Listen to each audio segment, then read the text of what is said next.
She like me, she might be what I need. She get spicy, want taste test, come bite me, yeah. I'm icy, way too icy. I get paper, on big screen, I'm Spike Lee. I'm vibey, just vibey. Too wavy, I could tell they wanna get like me, yeah. I'm vibey, just vibey. Too wavy, come and get like me. I'm never living a bit in a timid straight shooter. I'm dumping the clip that I'm dipping. Hitting the mark with the waviest art. I rage with my heart and it's right when my wrist is. Cut up the pay with the real ones. I see a few million. We want it, we need it, let's get it. Long live the niggas that get it. They live how they say it. A sentence, we really the trillest. Please don't pretend with that love that you sending this. If you like me, I call me the Bennett. Somebody tell God forgive me, I'm sinning. I think that she know, but he got me, I'm winning. Clout is a dangerous drug and your phone is the plug. Everybody on that they're pretending. So many lost and they chasing what's trending. Well, yeah, let's forget it. I'm back to my sis. I'm only helping a man in the mirror. From here on, I'm open, I'm focused. Okay, I lied if you riding, I'm riding. I put on the folks and trusted me. Get with it, come with me. I don't, but it's love, you stuck with me. I'm coming in clutch for me. Get with it, they get lost, ain't nobody touching me, yeah. She like me, she might be what I need. Hey y'all, hey y'all, hey y'all. Come on in the room. Come on in the room. You know what it is. We are back to talk All's Fair, since this is the most viewed live that I've had in a while. So we're back last to talk about it. And I wasn't mad, y'all. I was not mad, but we're going to get into all the things. I do want to take a quick moment just to shout out Aisha K. Today is her birthday. Sister, we love you down real bad. Only bigger and better from here. All the comfort, all the peace, all the joy I wish for you on today, your birthday. But you guys, we're about to get into it, and y'all see her over here, Tyra over at Struggle Reviewz. How are you today, friend? And are you ready to talk All's Fair? Are you ready? Of course. First, happy birthday to Aisha. Happy birthday to Aisha, first of all. But as far as All Is Fair, also, I wouldn't call All Is Fair so bad. All's Fair. I'm ready. I was surprised. Now, listen. Now, she loves fantasy. It wasn't good. The first 3 episodes. But listen, those were not good. Y'all not gonna put that on me and make me believe it. But I will say, I wasn't mad at this episode. But we're gonna get into it. You know, we don't waste any time around these parts. We're gonna get right into it. And if you're not a part of the Discord, the collective community, go on over there, join us, y'all. We watch some of everything over there before we come and talk about it. So make sure you're a part of the community. But getting right into it, where we start every day, I'm gonna go ahead and go first with these overall thoughts of the episode. So here's the thing. It might be me. Are me the drama, Tyra? Because when stuff is black, I'm immediately set and invested. When it was my girl Niecy Nash, I'm set. Now, did I appreciate the narrative? No, not so much. Were there faults with it for me? Yes. But was this a cohesive story that we now get to follow? Absolutely. Did it give me a buy-in and an investment in seeing something happen? It finally did that for me. I thought that part was great. I like us seeking justice and all of those things in Lyric. Although he was a monster, all right. Lyric, Ryan Michelle Bathay, honey, aka Sterling Silver's better half, Sterling Brown's better half. I enjoyed all of that. The only thing I really didn't need was Jennifer Jason Leigh. I didn't need single white female over here, Tyra. I was like, we had to do a case. This is the case. But other than that, I thought this was a much stronger episode. This is what I want to see the rest of the season. Tyra, overall thoughts? Maybe it's never going to be a day on Earth where I don't want to see Miss Jennifer Jason Leigh. I love Jennifer down. Oh, God, I love Jennifer so much, and I'm sad about the way that these cases are because they're open and shut all in the same episode. So I know we probably won't see her again. I love me some Jennifer. I was like, it's Jennifer. Like, we know people so personally. This was a different show. Who wrote this episode? Since you got your degree and you know everything, who wrote this episode? This was very direct. It was centered. We got backstory. It gave incentive to want to continue throughout. There's a common thread here that we can go, if they wanted to, they could drag it to, a whodunit for several episodes over. And that's the objective of a well-written show. Just having a perspective. This episode was so focused. And I thought it was interesting. I was like, there's no Tiana here, huh? We're not gonna go over there. No, Tiana, none of that. Oh, okay, cool. This was so much better. And for anybody who thought that, oh, that was, and not even just in a narrative way, like the the like hyperfixation on what it felt like trying to turn this into something really campy and over the top and dramatized, and the show is not taking itself, all that serious. But we have something not only really serious, but is happening to one of our featured, in the circle. I'll put like featured lawyer, but what is Niecy investigator? Like, she's essential, so it's really hitting close to home. They got really personal, out of nowhere, and really serious. Like, nothing was comical about this episode. Nothing here gave like, oh, it's drama, it's satire, it's campy, it's a kooky good, time in suits and furs and leather gloves. No, this was really intense subject matter, especially dealing with Niecy and where it reached. It was just so consistent all the way through. And then when it went off, I could, you know in a concise sense say, I wonder where we're going next episode. I'm interested. I want to know, like, it's a case. It's a who done it. Did we need Jennifer's case? No, but I'm never. If you want to put Jennifer on my screen, put her on there. Well, But so here's the thing, Tyra. With Jennifer, she got to be crazy. Don't have her over here doing nothing and being blah. And her only yeah, she issue is was. I want to get that man a baby. Yeah. Who's been utilized besides us having to watch Jessica give top? Nobody's really been. It's just a name and a face and a cameo and a little name drop. Y'all see Jennifer Jason, like, we know people. We know you know people, right? It's not a thing to get anybody here. This was a much better episode, and it's like, if you could do this, you could do this before with the other three. And I don't think that it's not a coincidence that Tiana wasn't focused on, Kim wasn't focused on. It was mostly Glenn's character and Niecy. I wonder why. I wonder why.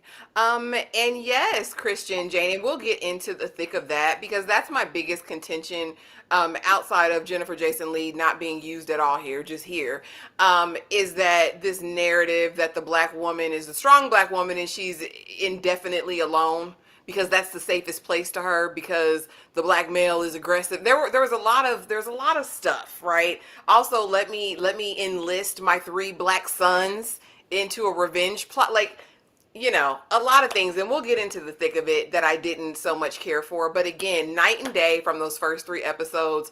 I was invested. I really was. Everybody dance now. Emerald embraces her independence, until an unexpected turn forces the team to unite in a pursuit of justice. And that, anyway, we'll get to their little team effort, if you will. But we open up the scene, and we discover that Emerald has an event to attend, right? But she likes being single. I like it. I like my home life. I like doing my own thing. I like my collection of vibrators. And my own personal enjoyment. I like that. But Kim takes her, or excuse me, Allura takes her out and they're going shopping for the night. And Allura even gifts her this beautiful necklace and just kind of cementing the friendship. But really, they were just serving looks here because the girls, even Kim over here, dressed down. Do you hear me? Niecy is going to give legs and hips and body every chance that she gets, but this was a look. It was a moment. Again, does it ingratiate me to these ladies and make me really believe their connection or friendship? Not so much, but it was a cute intro for the episode. Tyra, I like being single and literally beautiful gowns and jewelry. I didn't know how to take this. It was very beautiful. Whoever's on hair, makeup, everything, but hair. Kim and these hairstyles, eat down. But outside of them looking good and shopping, this felt so far from where we just met Niecy. I thought she was very reserved and standing in the power and autonomy she had of being single. I'm pro-choice, pro-vibrator, pro this. And it was like, here it kind of felt like she was scorned. Like, I don't need another man, coming, using. I was like, why would y'all trying to make it look like the woman paying for the man? Like, what?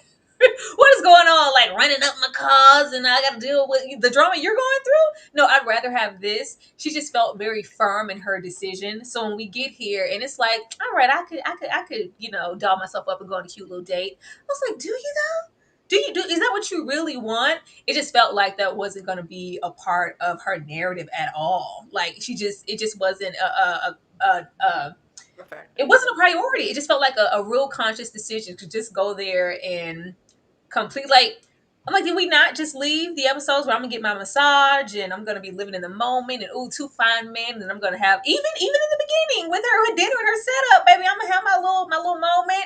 What man? I don't need a man. Like, but it's like now it seems like she's being misrepresented and she's longing for something. You know, I do actually want a man. I do actually want one. I just don't know how to say it. Like, if you don't want that, then you don't have to. So now it kind of feels like, I'm like, did they pressure you into this? And did you really want to? Because like once she got out there, it really felt like that's where she wanted to be. So everything that you said in those previous episodes, so you a lie, is what you're saying, Nisa. You a lie? You really don't want that? You really want somebody to rub on them thighs later? Okay, and that's cool. That's cool to have. But let's, be firm in our decision. But this was great, though. I thought it was nice to see them spending time together before I knew we were going. I'm like, oh, okay, we're getting personal, getting intimate with them outside of a case. Yeah, I thought, like I said, it was a cute open. I was like, okay. And a special night for one. She's got a whole spread, because this is her date night with herself. She's got all the meals, but of course the sons come because they're always going to pop up at the most inopportune time. And she's like, yeah, I'm treating myself tonight. I've got plans, you know what I mean? Doing all of the things. And the boys are just, again, we're looking at it and we're seeing the sons and the dynamic, and apparently they're supposed to be triplets, but one seemingly is older and more astute than the others. But I mean, it was cute. I don't know if you have anything to say about this scene, but we can get right into the thick of it. But of course, like I said, this just goes into what you were just saying as far as we thought that she was just solid in her resolve that I'm going to be alone. We learned in the last couple of episodes, I was artificially inseminated. I did all of this my way as an independent Black woman. I don't need no man. So it was interesting to kind of see her slip in this episode and maybe falter a little bit. Like maybe I do like it. And I wonder if we'll get a flashback to see what the trauma was. Because there's something there. There's I don't want something that. there. I don't want it. I thought that this was just a firm, conscious decision that she was making as an empowered woman to get here in the special night for one. The special night for one seems a little seedy if we're here because we've been harmed or jaded in some way with a former relationship or ex-husband or whatever it may have been.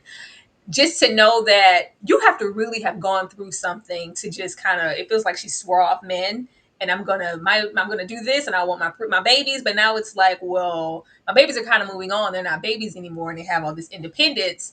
Maybe I want to get back out there, but it does hurt for her to maybe get here because of letdown or trauma. And then the moment she gets out there, it's letdown and trauma. Like, damn. It's giving all the trauma and it's giving all the letdowns, Tyra. That's what it's immediately giving. When she was like, "See, that's why," I was like, "Okay, baby, that's where we're at." Dane, thank you so much for the $5 super chat. Well, looky, in my Shanae voice again. Looks who, looks who's likes this show You gotta now. say your name voice. Say, looks who's like the show now. That's how you gotta say it like Oh, that. okay. Thank you, Dane, for the $5 super chat. So now intro into Ryan Michelle Bathay, honey, who is in the building looking snatched as I well. was so mad. I knew that was her before we saw her face. I just heard. I was like, Sterling, your wife down here.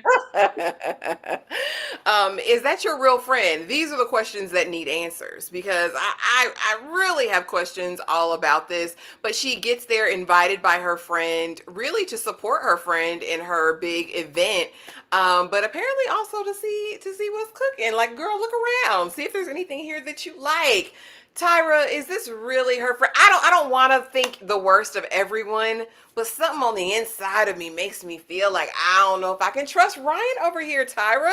What are your thoughts on this and this friendship? I mean, are we gonna even see her again? This also felt like a name droppy, like, oh, like, okay, hey, like, we know who that is. But the way she immediately, like, you go, you don't need me, bye, girl. I was like, girl, hold on. If we are close enough, because she was close enough to know that I haven't dipped my toe in the lady pond in quite some time. I haven't been out here dating, getting like, let me warm up. This is her event. So she could have just been busy working the room and I don't really have time for that. But let me cook for a little bit. Or I thought that she was gonna maybe like give her a visual of who's really eligible, like who's the upper echelon. Like, okay, well, girl, since you're my friend, you might want to go. Oh, you don't need no help. Like this little situation here, and then the moment where she was like, what did Ryan have her say in that script? I don't play about you. I was like, Ryan, That's when I knew Tyra something well, was amok. I hope this helped because I don't play about you. I was like, was all right, black friend. That's what it was. I don't play about you, friend. But I don't even think we're gonna really just see her again. I think we're just supposed to be known that but friend, I would never. I was busy trying to work the room, but let me know when you find the bastard.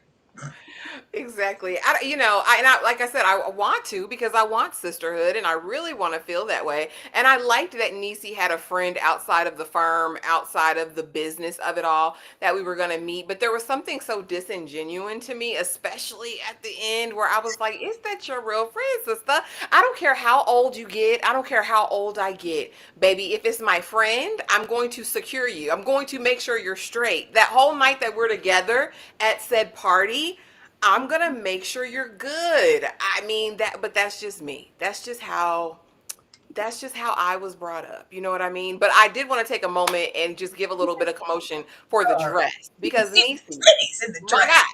God, waist where, titties up, Titties. booty up. Like what are we doing here? I was like, Niecy looked the good. You hear Girl. me? Good. Goddamn. Oh, mercy.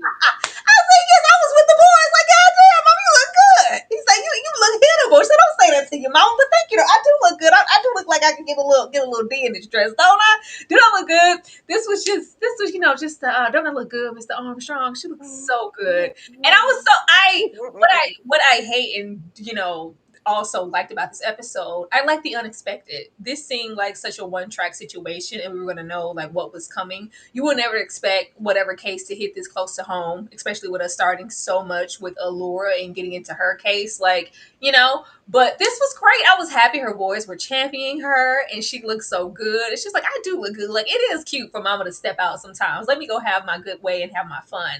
Dress look good. Body look good. See, you hear me? I was like, yes, ma'am. Goals, dreams. You hear me? Dane, thank you so much for being a member for 13 months of The Struggle is Real. All's fair versus divorced sisters in a sisterhood battle. Who wins? Immediately, all's fair. Like there was no sisterhood in divorce. They don't like each other for real over there, Dane. What are you talking about? They're enemies. But I'll slam dunk them tonight. That whole resolve and vibrators, they went back into the drawer as soon as she saw Lyric, aka Mr. Walton, from across the room. And I mean, I can't lie, Tyra. Would I let him go away and bring me a drink back? Absolutely not. But could he might have had me over the balcony railway or somewhere over down there? Possibly, because he smelled good. It just like so fine. So it's like, Emerald, I get it, girl, but don't ever take a drink from a stranger. Never. Don't let him bring it back to you. Don't really let him even touch your drink. If he's going to buy you a drink, you go up to the bar and you get your drink yourself. I didn't like this, and I knew something was amok. As soon as she sat back down with it, I said, oh, God, what are you going to do to her, Tyra? What is he going to do to her? Lyric's down here up to no good, but he was fine. Go ahead. I love this moment. I knew like I was getting a little eerie feeling when the boys were like giving her the rules of dating. Like, hey, mom, make sure. She's like, yeah, I told y'all that trick. Like, yeah, take mama's good advice. I was like, oh, that's nice. The boys are looking out. But the moment he said, you want a drink? Like, can I get you a drink? And he went alone. I was like, oh, Lyric, I knew you were shit after I saw you over there with Taraji and acrimony. I knew you was trash, Lyric. Why? I said, no, darling, come get your man. Get this man away. When he went up there and I was like, shit. And mind you, and I liked it. First of all, whoever was on music this episode, they was doing a good job. They were cooking. We were having a good time. Everybody dancing out, shaking titties right along with Niecy. We were having a good time. That drink though, I was like, Then when it's I was because I was mad. I was like, no, like we ain't gonna get too many good looking dark brothers. No, this fine chocolate brother said he want to smell my Some punani. punani. We're not gonna get too many fine chocolate brothers on this show that's trying to smell some punani. You have to be a delinquent. Lock him up, lock him up, lock him up. This was messed up. I wanted so bad for Nisa to have a really good time, but this is not that. You know, they're sewing into that narrative. See, this This is is a why. nice teachable moment, though.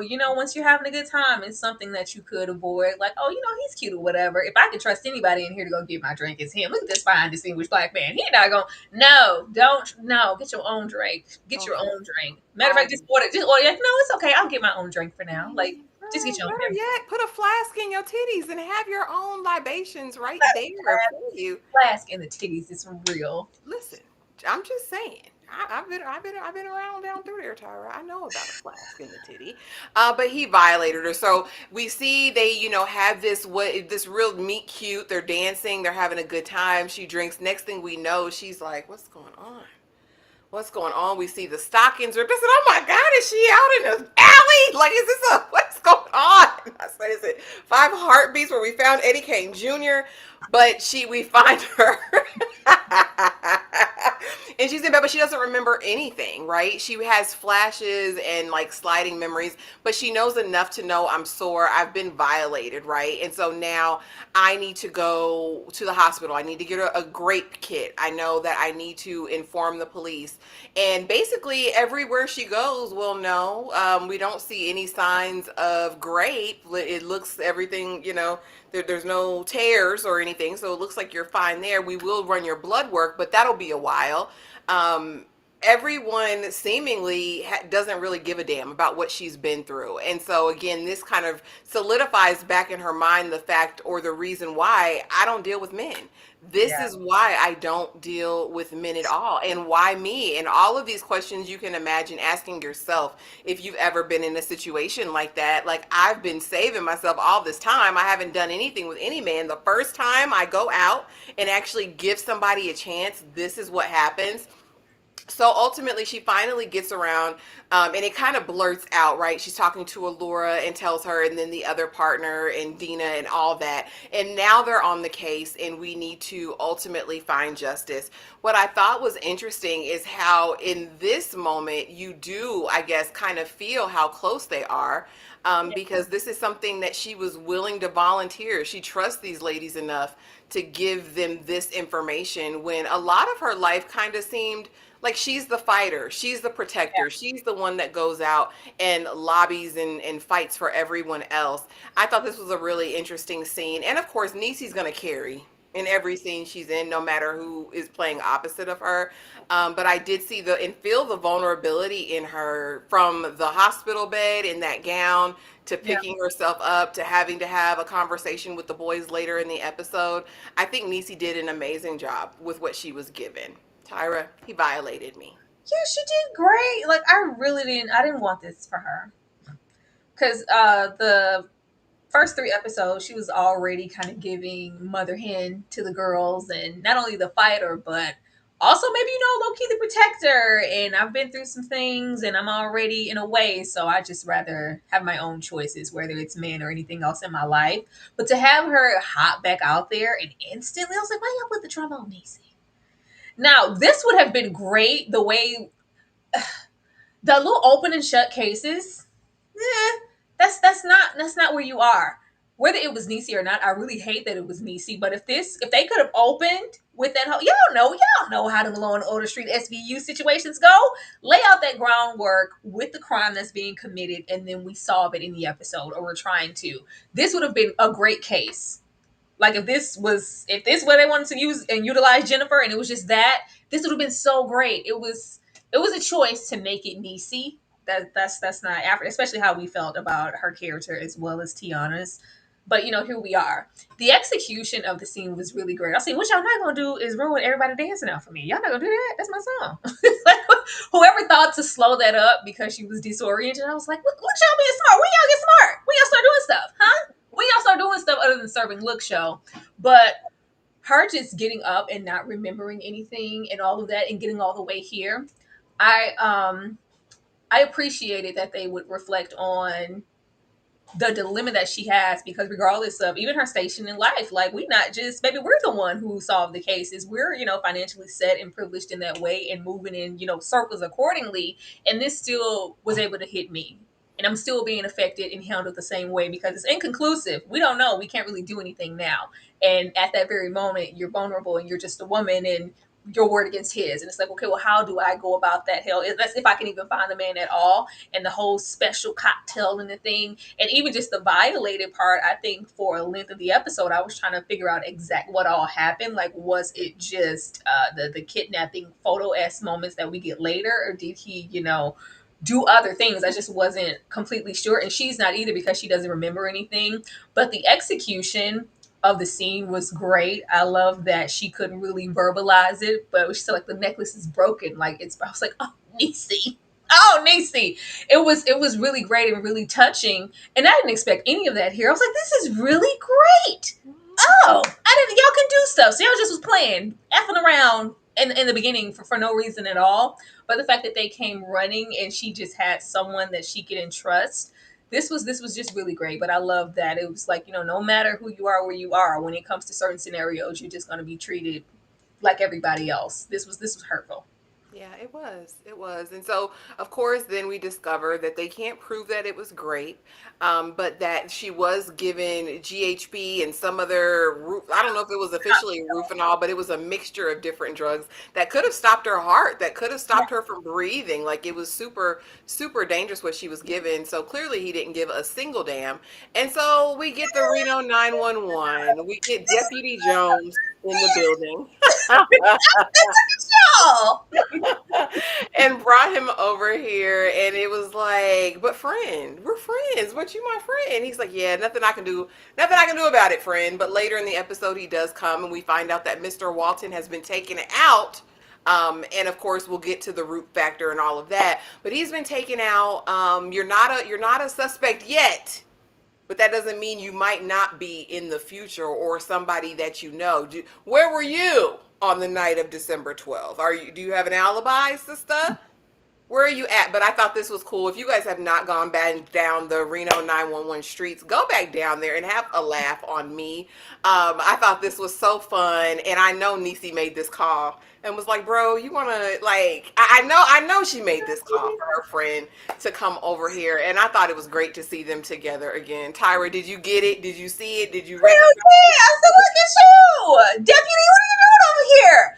This was such a nuanced choice. Like, only so many people. That's what I'm saying. Like, why y'all were playing in our face? Y'all know what to do. Y'all know what to do. Because they didn't have to do this. This could have been anybody, especially in the correlation of like, oh, my old cop buddy, let me go on. I was like, Reno 911, what are you doing in here? This is a nice reunion and just a nice touch in the episode, especially to break up some of the heaviness and the tension for what really, went down and happened to her. This was a nice little correlation on the back end for fans in the past of Reno 911. I just wanted them to be funny. I was like, this is not that kind of moment. It's not that kind of moment. But even, I was like, Lord, are any of the men in the universe going to be solid? Because she wanted, even though he was just doing his job, I did want, and I know she expected like some more compassion or some forethought, but I like the fact that even with all of her connections and who she thought she could reach out to, and I'm going to go through these channels to get this case and get this man at least locked up. I know I can do that. I solve cases for a living. It's just like, no, we still can't do anything. You're getting the same answers that you got from the doctor. It's just like, well, hell, but and trust me, I said these things happen. Like, aren't you my friend? It's like, yeah, I can't do that. It's against the law. Like, isn't this America? What they said on this is dairy. Isn't this not America? It's just like, well, damn, I really don't have that many options. And then just to come back and have that open, I love. She's like, yeah, whatever you gotta say to me, you can say it in front of my girls. We're family. It's like, yeah, where were you on the night of the 12th, Niecy? I don't know. I just felt for her. And I was like, I wonder if she's going to communicate this to her sons. And she did. I was like, oh, Niecy. This is where we falter for me in terms of the stoic black mother. If that's the trope that we're going to go, the strong black woman trope, if that's narratively speaking where we're going with her character, that's not the one that tells her sons this in the moment. No. I think this comes out years down the road. Not even locked up. Like, he's put away And it's just, I couldn't, because we know, like, immediate, especially in her state, I was like, I thought we were going to wait and she was going to kind of be carrying that weight around, and then the boys would eventually notice because, they out living their best life. But it was immediate in that moment. So now it's like, everybody got to have their alibis aligned. I was like, what? This is what didn't make sense to me. Like, honestly, I just don't see this loving mother who's done everything, coached their little league, been to every recital, been down there for her kids. It's only been her, and you tell them this in the thick of it. And I get it, the oldest son, or not the oldest, but the one who's seemingly the oldest son, who's very close to her. Hey, mom, is everything okay? No, everything's not okay. This is what happened. And immediately your babies are enraged, and this is the time people take action. I just didn't know if I believed that fully in terms of what would this be something that a mother would do. I don't know. Not in the immediate moment. I didn't expect it. I thought she was going to, kind of grit through the pain. But especially with them being so young and reactionary, and of course, it's accurate of them to instantly feel protective over their mother and won't, like, we're trying to get this street justice. So what are they going to do, mom? But I I personally wouldn't have, but we can't say now who would do what because we haven't been in those shoes. But I think it was out of that fear, that aspect of I need to be honest and open with my boys because at any moment or given time I could have not been their mother. So let me tell them that because we're just so open and honest in that way. But don't do anything. Like, it's okay. You know your mama. I'm gonna handle this. I'm gonna get justice. Don't worry about it. Like, yeah, that may have been different if they were, these are, big, impressionable 3 boys. You all they got. They love you. Like, not our mama. I wouldn't have told them, but it's not, for us to say what we would do or not. Yeah, yeah, it was interesting. It was definitely a choice, and I guess it does make the ending much more interesting and dynamic, right? But we'll see where that goes. So, as the firm has done their investigation, and of course we find out that Mr. Walton has been taken out, we find out that this is because of Dena. Honey, Dena done foreclosed on the man daddy house all these hundreds of years ago. And apparently, seemingly, this is a get it back in blood vendetta mission. Let me hurt who I can. That's a part of this. And potentially, this is just the first step. Now, do I 100% buy this? I don't know. I think there's more to it. I think there's someone higher up, and I think maybe he was an employee of someone. I don't know if this is just about Mr. Walton and his father per se, but I like that we kind of now can start thinking of ideas, and this might be a lasting factor because is her freedom going to be on the line? Are her son's freedoms going to be on the line? That makes me invested in the storyline, but I don't buy this at face value. Dena was probably hell in the paint. She probably did a lot of stuff to small businesses and people trying to come up just to prove herself, right? As the token woman that was a part of her firm. But what did you think of Niecy's response? Because it was, I hate your stinking guts, ho. Get out of my face. I don't care who you are. I don't care that you're the mentor. This happened to me because of you and your foolishness, when honestly, Dena was just doing her job, which y'all all do at any given moment. Was this founded? What did you think of this whole thing, how it played out? And do you think it was just Mr. Walton for the reasons that they found out? This was the most wonky portion of the episode for me. And I was like, what? The backstory just seemed a little off and forced. Even if we wanted to, come at the Dena, we go that route. Like, it's one thing to want, payback, or I want you to feel what I felt when my dad lost everything and now he's gone. I'm gonna come at everybody around you, like, and you're gonna go to Niecy? Why? And do that? And the whole taunting and the sending of the photos, and why would you go through her to get to me and hurt me? That just didn't make any sense to me. That didn't make any sense. Now, if he wanted to go all about the husband or go in anyone close that was just really going to genuinely affect her, like, why would you go to an innocent person that has nothing to do with whatever occurred between you two? That didn't make any sense. I'm not sure. I don't know if she's not saying everything. I'm like, what else happened? What else happened? And how she was so ready just to clothe, like, oh, let's just, everything's okay. Well, he's gone now. So you have every right. You don't get to tell me how I feel. Misplaced or not, because you were just doing your job. Like, at any given second, anybody could roll up with a vendetta and want some payback. But this was directly from whatever you did and from whatever you're sharing and maybe not sharing at this time. You don't get to tell me how to feel or what I need to do next or try to coddle me.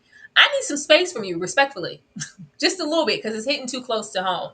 And that's not something that I could just write off. Girl, I could have been gone from here and my babies. That's not anything I want to play with. So don't come and try to make me feel better, to make yourself feel better. So, okay, he's dead. We can just kind of move forward now. It's not your fault. You don't have to understand. You don't tell me what I need to do. Just give me some time and some space, ma'am.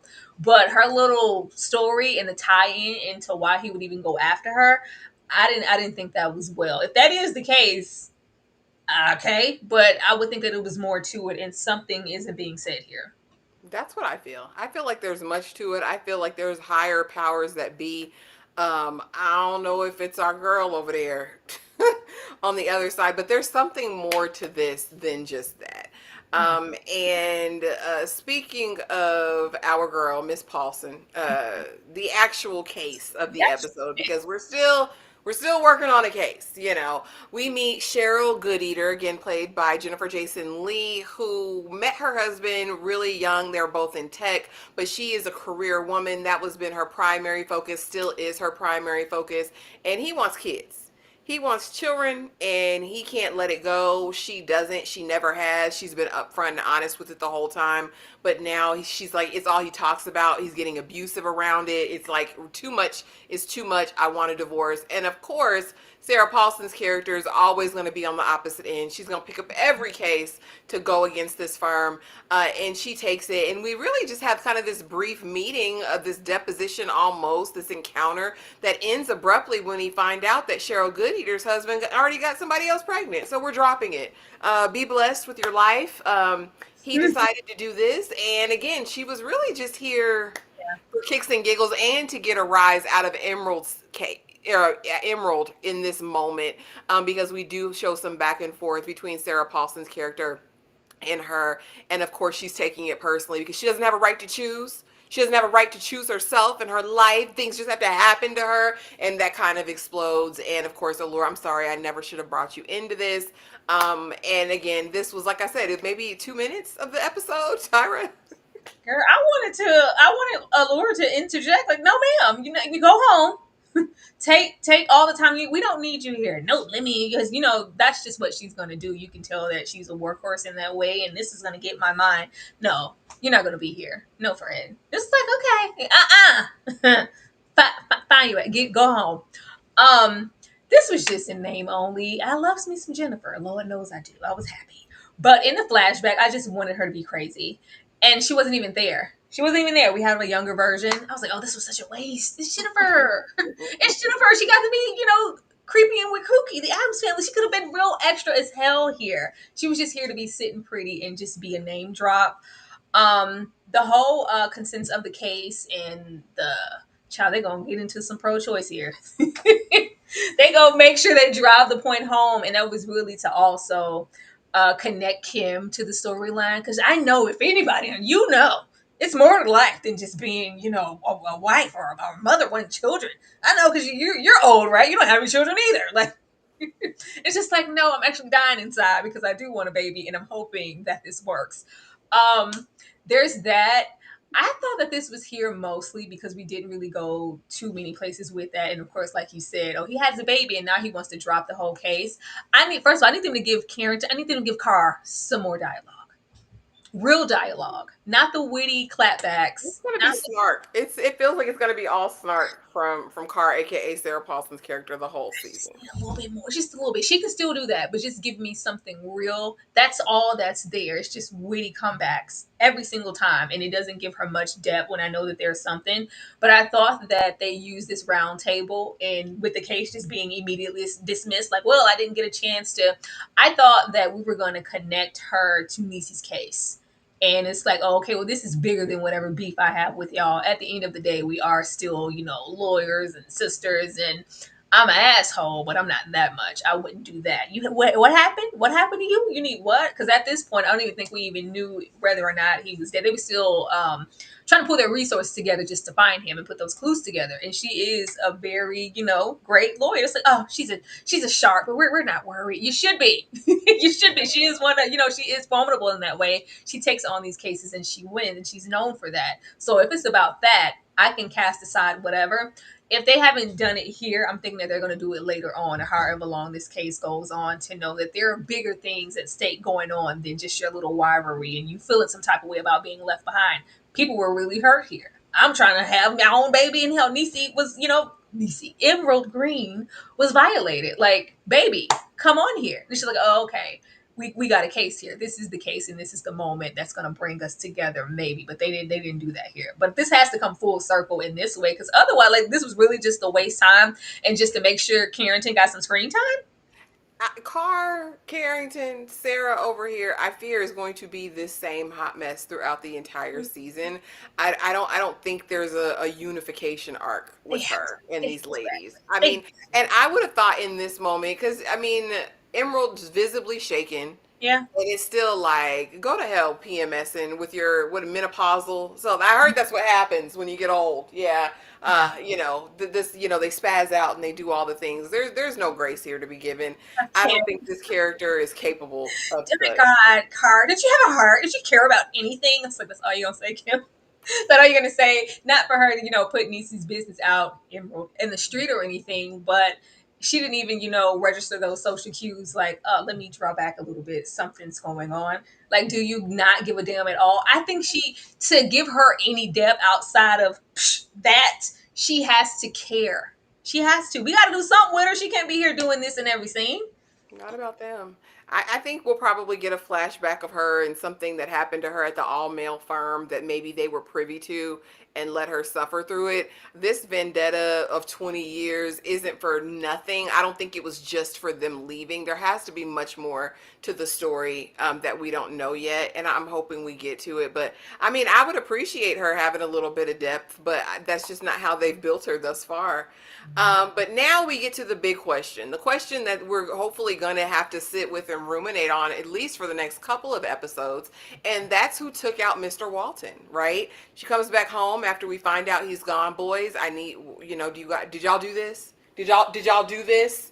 And I'm like, that's an odd question to like, are they known to do wild things?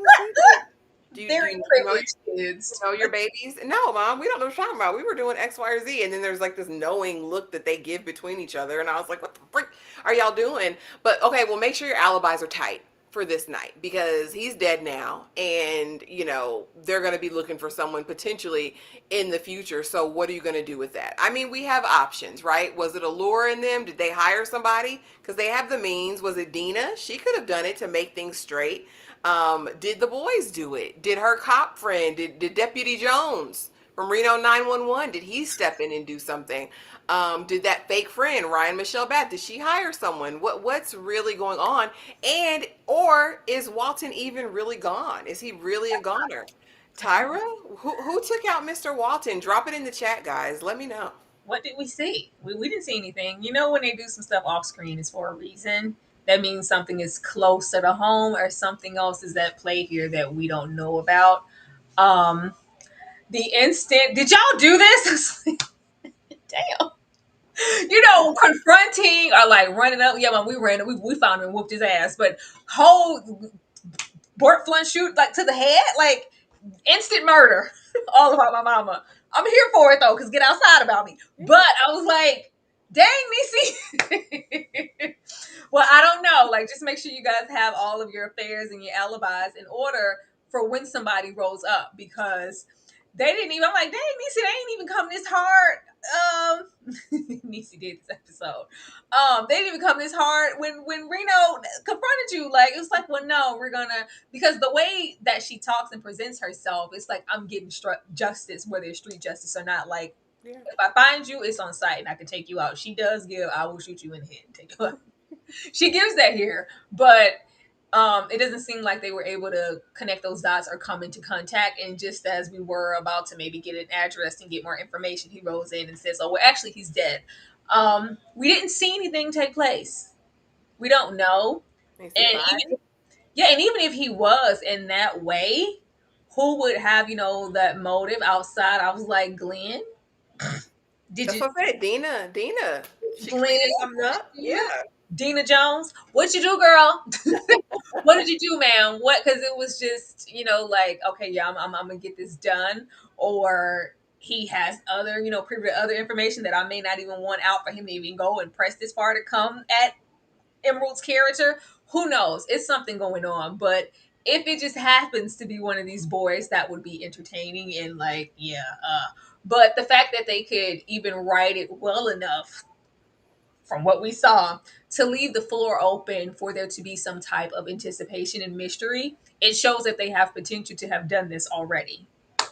They could have. The first three was just shock and awe, pure. Right, Christian Jane. The whole thing is a scheme set up by Todd to come at the viewers with the bull. The bullshit. Listen, that's exactly what it is, in my opinion. And yes, Candy, yes, sis. I think the boys know somebody that knows somebody that knows somebody, like Trick Daddy said. Yes, that part. Now, who, what, when, where, and how? I don't know. I think it was just, for camera's sake, like, oh, let's all look at each other like we might, y'all will do something, but I don't think y'all were die hard to go at it and do that. They don't give thug life. At least not all of them. But again, it was a choice to tell them right there in the moment, just knowing the threat that could pose if they couldn't control their anger and did try to do something about it. That would be my full thought, I think, as a parent. Like, ooh, I don't want to endanger them. I don't want to put them in a Dena compromising gives, I'm gonna cover myself and I'm gonna cover Emerald, because what you won't do is touch any of my girls. Dena might have had. Yeah, that's what I'm saying. Maybe I'm not mad at Dena coming through, but again, we finally reached this point. All this is why I don't want no man. This is why she will be perpetually single indefinitely, because this right here, this is the reason why. Because this was totally different. Like, I don't want a man. Because this is what happens when you get with men. I said, what? Now we're back to the what you call them? The she man woman haters club. She man woman haters club. Yeah, it's a mess over here. But and again, this is what just really got me. It's like, this is not, and I know it's a story, it's for story's sake, and we should take it at that, but we do have to be super careful with messaging and what that translates to a Black woman of a certain age, right? Like, this is what the dating field is like for us, so I might as well stay inside. Meanwhile, we have a counterpart at the law firm about to marry a Black man, a doctor who's calm as much as we can see right now. And I just, it's optics, it's the way a thing looks sometimes, and I just question why this narrative for Emerald's character. But again, it got us invested. We're here to see what's going to happen next. But again, Tyra, all this is why I don't want no man. I was gonna say that about Liberty and June's husband over there, because they were mentioning it, like, well, you managed to find a diamond in the rough. Like, he's great. He's so sensitive and nice and sweet, and yeah, there's potential out there. Like, come, Emerald, girl, you can go on a date and get all gussied up. There is somebody out there. Look at Luke. Look at Liberty over there with June's husband. Go on out there, girl. Okay. Choices. We have maybe one of the few, and I'm gonna say at least Reno 911 is here as a decent Black man, but we know that presence maybe won't be as strong. And I do like the aspect of her three sons being here, and then they're being great sons, raised well, so there is some type of reference to tear away from that. But as far as the dating scene, and we have one of the few dark Black man, dark skin faces here, to make him, a predator. It's just not. It's not something. It's not something that you want to see. And to add that to Niecy's narrative, to make it that heavy, like, there's a billion reasons why. Girl, see, this is why I'm single, Lord. And then she made it seem like the fact that, like, this always happens every single time I come across a man. This just ends, but this is why I don't date them. Like, well, damn, what you been through? That's what I'm saying, girl. This is trauma. Every time. Say every time. See, this is what every time. Like, what? Every time? Can it not be this every time? Like, this is why I don't deal with them. I really hated this for her. I hated this. I wish it had been something else, or this was a connection from another case and we were just working it, and maybe this is why I said, see, this is why I don't date men. How could he do this to her, or her just referring to it and her not being the victim? But the fact that she is, it just hurt, and I didn't want her to be scorned in this way when she tried to, get her foot back out there. Yeah. And Lawrence, this was definitely a much better episode. It was, Lawrence. It was. I ain't gonna say that lightly. It was. It was. It was. But easing on over here to Tyra's favorite part of the live. Predictions. Tyra, any predictions for episode 5? Do you have any idea what to expect from Ryan Murphy in the people? After this, I don't know. I thought I knew where we were going and what the writing would be like for the show, but the fact that they could jump and it gives something totally different. If that Jason Lee case wasn't there, child, this would have been something totally different. Mhm. That was the only constant. It's like, oh, they have another case just like they have every other episode. But to make it this personal and this intimate, and I guess that's something that they were trying to do because it was up close, personal, and intimate with Kim's story. But Kim is not the best at conveying emotion and acting, so it didn't really hit home for anybody or what she was feeling. Like even here, I say if you and Tiana roll up in the camera and hold y'all stomachs one more time, she's like, oh, My I hope it's baby. percolating in there. I hope everything's working. So see that? That's the fallopian tube. Oh, okay. Y'all gonna okay. Oh, they drop those eggs. That's there. But even there, I like that they were still able to tie that in the case. It's just like, yeah, you don't want any kids, like I could have one any moment now, anytime I wanted to. I just don't want to, and I know it's bad because some people can't conceive. And Kim was like, I can't conceive, like, oh, you know, but it's just not going to hit the same. This just felt different, and regardless of that, the writing was just better here. It showed up. This is a story and a constant that can continue to the next episode. I don't know if they're going to jump and maybe get into something else and then be confronted with it in the following episode. Like, well, actually, some things are coming up, Nisi. He said they're going to question you. They're going to want to know more. It would be nice if we could stick to it and go into the next episode, but genuinely with them. Of course, I told you we still have Kim, we still have Man Bun, we still have the trans sex worker, we still have Tiana and her pregnancy or whatever's going on. I don't know. There's other checks and balances to hit. So how are they going to wrap all of that and also hit Niecy's case too? Yeah. I think, and I don't really do predictions all like that. But I do believe that next episode, hopefully we get a time jump. I think we need to get some space between the events that have just happened and the future. And I also think that's kind of the way like law works, especially with divorce cases. Because I do want to see us in court with Allura and her husband, right? I do want to see that. I want to see them preggers. I want to see Milan. I want to see like just where we're at after a couple of months have passed. Also, I want to see where Emerald's at mentally. I do think we're going to get some more tea on Dena. We're going to find out who Dena really was. And I don't think that her intention behind these ladies building out their own firm was purely altruistic. I think she had another motive. So I'm really curious about who Dena, aka Glenn Close's character, has really been up to this whole time. I'd also like to see a little bit of kinks in the armor as far as Allura and the other attorney at the firm. I want to see if there's ever any dissension or any moment where they don't see eye to eye or, on everything. I'm interested in kind of seeing some contrast there. Really want to get to the bottom of Walton and what that motivation was. Hopefully they unpack that further. But I mean, at least I didn't, coming off last week, I didn't think I'd be invested or looking forward to anything. But I kind of do want to see what they're going to do in episode 5, I want to Tyra. see them end up in a court. When are we going to court? Because it's like we are lawyer and tie, suit and tie only. We showing up and we're serving looks, but we're not actually doing anything. And I'm like, is that what we're waiting on? Because I think this was the second time we've had Car.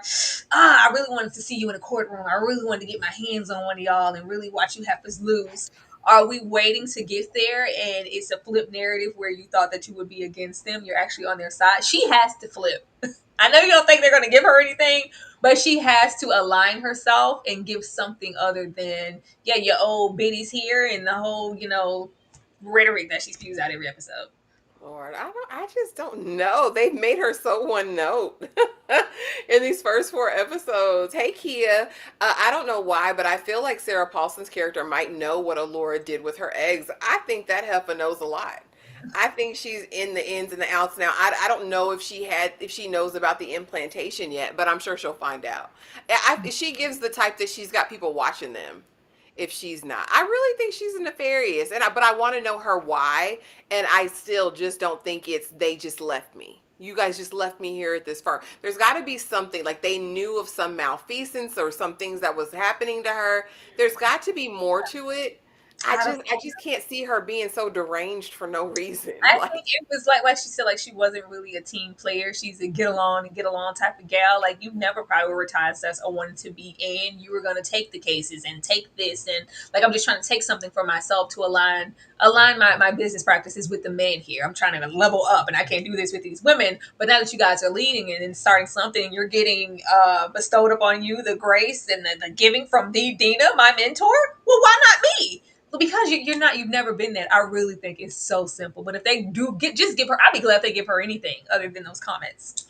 yeah, those snarky comments. But y'all, that was the episode. That was All's Fair, episode 4. At least what I thought was important from the episode. Tyra, any other thoughts on the episode and anything you want to let the people know about that's going on this week? I want them to stay consistent. Don't play in our face. Episode 5. Just keep it real cute and do what you've been doing. It was entertaining. It was precise. You had a perspective, and you executed it enough for us to want to watch the next episode. That's all you can ask for in a show. Okay, get the pacing together and make sure whatever temperature you're on, stay there. Don't get wonky and outlandish and jump from like, oh, y'all were so great last time.